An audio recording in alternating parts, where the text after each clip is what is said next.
کاشف، سب سے پہلے تو یہ بتائیے گا کہ چودھری یاسین صاحب کا نام سامنے آیا ہے، ذرائع کے مطابق ایسی اطلاعات ہمیں موصول ہو رہی ہیں کہ پاکستان پیپلز پارٹی کا آج اجلاس بیٹھا تھا، پھر اس میں 2-3 نام جو ہے وہ رکھے گئے تھے، جس میں چودھری یاسین کا نام سامنے آیا ہے، اور کل یا پھر پرسوں اس نام کو باقاعدہ اناؤنس کر دیا جائے گا۔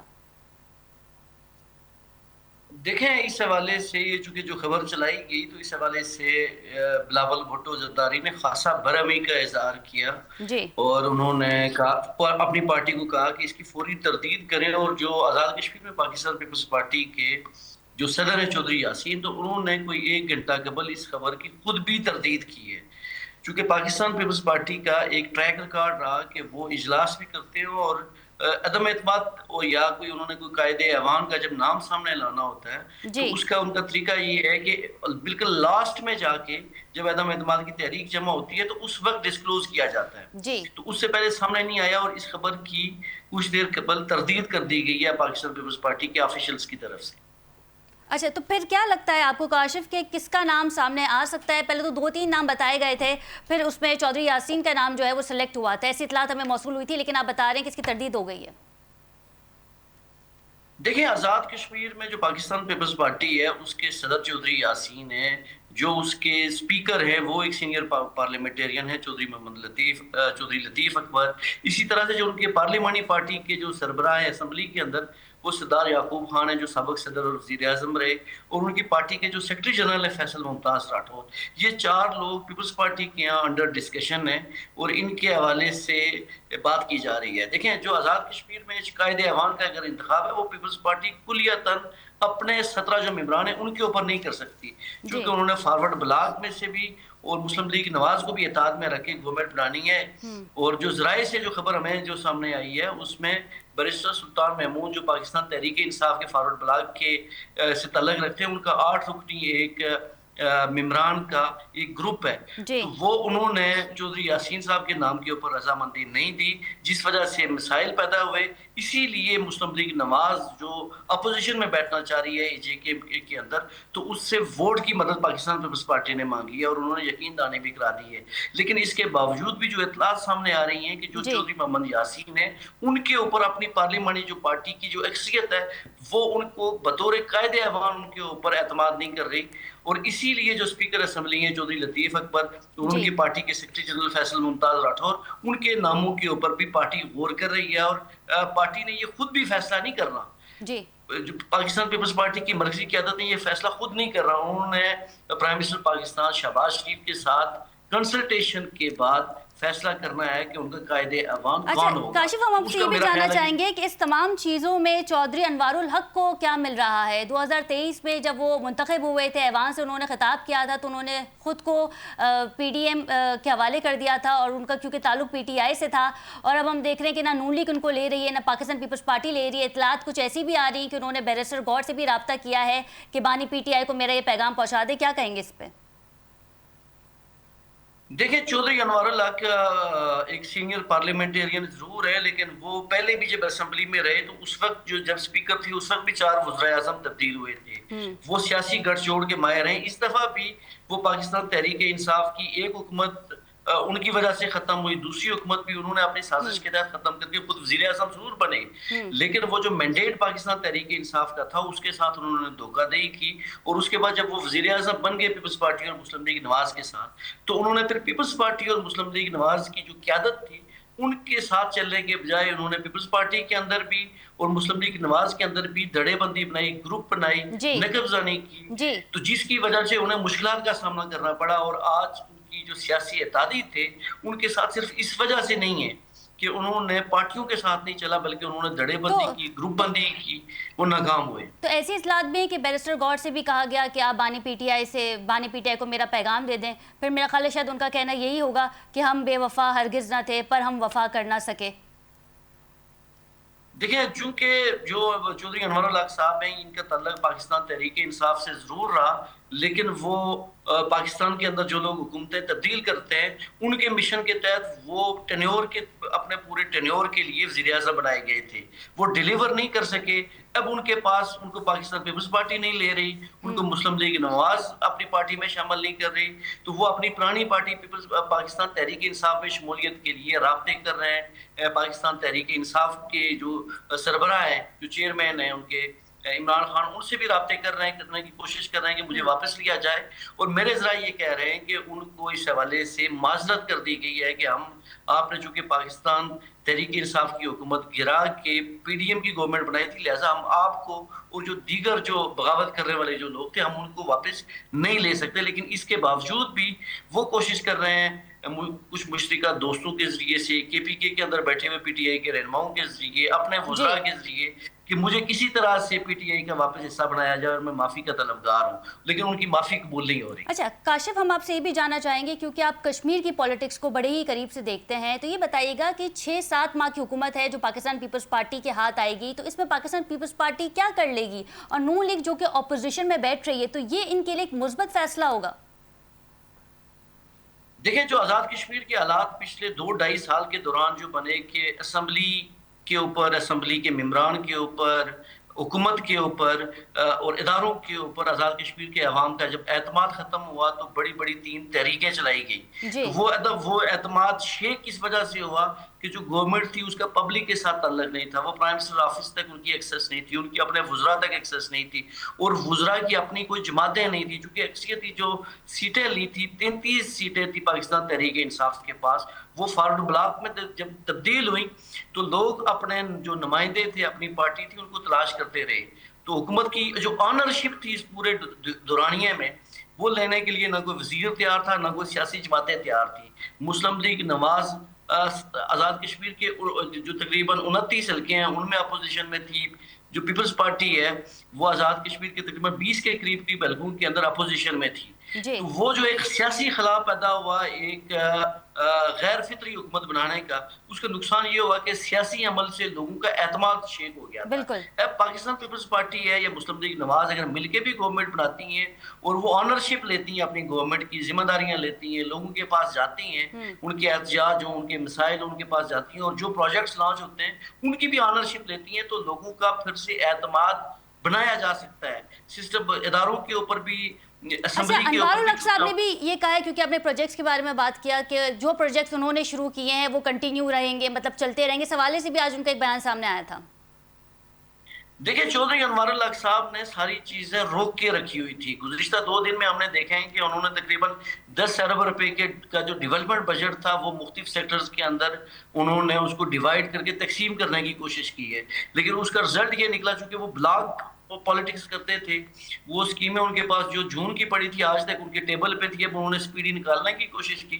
اور آج پھر جو پلاننگ اینڈ ڈیولپمنٹ کا جو ACS ڈیولپمنٹ ہوتے ہیں، انہوں نے آج ایک نوٹیفائی کر کے، تو جو پچھلے 2 روز میں انہوں نے 10 ارب روپے کے جو فنڈز ڈسپرس کیے تھے مختلف اسکیموں کے لیے، تو آج انہوں نے اس کے اوپر پابندی لگا دی ہے اور اس نوٹیفیکیشن کو انہوں نے روک دیا ہے اور اس پہ پابندی لگا دی ہے کہ یہ ڈسپرس نہیں ہوگا. تو وہ جو چیزیں انہوں نے روکی ہوئی تھیں، جس طریقے سے، جس انداز سے انہوں نے روکی ہوئی تھی، تو ان کی جو سازش تھی، جو انہوں نے فوری طور پہ فنڈز خالی کرنے کی کوشش کی کہ میں خزانہ خالی کر کے چلا جاؤں، تو وہ بھی رک گئی ہے. تو ان کا انوار صاحب کی گورنمنٹ کی جو گورننس تھی. اچھا، تو انوار الحق صاحب کا آپ پولیٹکس میں مستقبل کیسے دیکھتے ہیں، یہ بھی آپ سے جاننا چاہیں گے. اور ساتھ ہی کیا آپ کو لگتا ہے کہ 6-7 مہینے بعد جب یہ ٹینیور ختم ہو جائے گا، الیکشن کا وقت آئے گا، تو بآسانی آزاد کشمیر میں پھر الیکشن ہوں گے؟ دیکھیں، اس میں تو دو رائے کوئی نہیں ہے کہ آزاد کشمیر کی جو اسمبلی ہے اس کی مدت جو ہے وہ اپریل 2027 تک ہے. ابھی چونکہ ایک مسئلہ خالی یہ نہیں تھا کہ انوار الحق صاحب کی عوام کے اندر پذیرائی نہیں تھی، مسئلہ اصل یہ تھا کہ اس وقت آزاد کشمیر میں جو الیکشن کمیشن ہے وہ پچھلے 10 ماہ سے خالی ہے. یہ ویسی بات ہے کہ جس طرح سے آپ ہائی کورٹ یا سپریم کورٹ کو خالی رکھیں، تو بہت سے مسائل تھے. ابھی الیکشن کمیشن اگر نہیں ہے تو اس سے آپ یہ سمجھ لیں کہ تمام جو حلقہ بندیاں نہیں ہوئی، نئے ووٹرز کا اندراج نہیں ہوا، اور الیکشن کمیشن کو نہ فنڈز جاری ہوئے، نہ وہاں اس کا چیئرمین ہے، نہ اس کا سینئر جو ممبر ہے، تو الیکشن کمیشن کو غیر فعال رکھا گیا.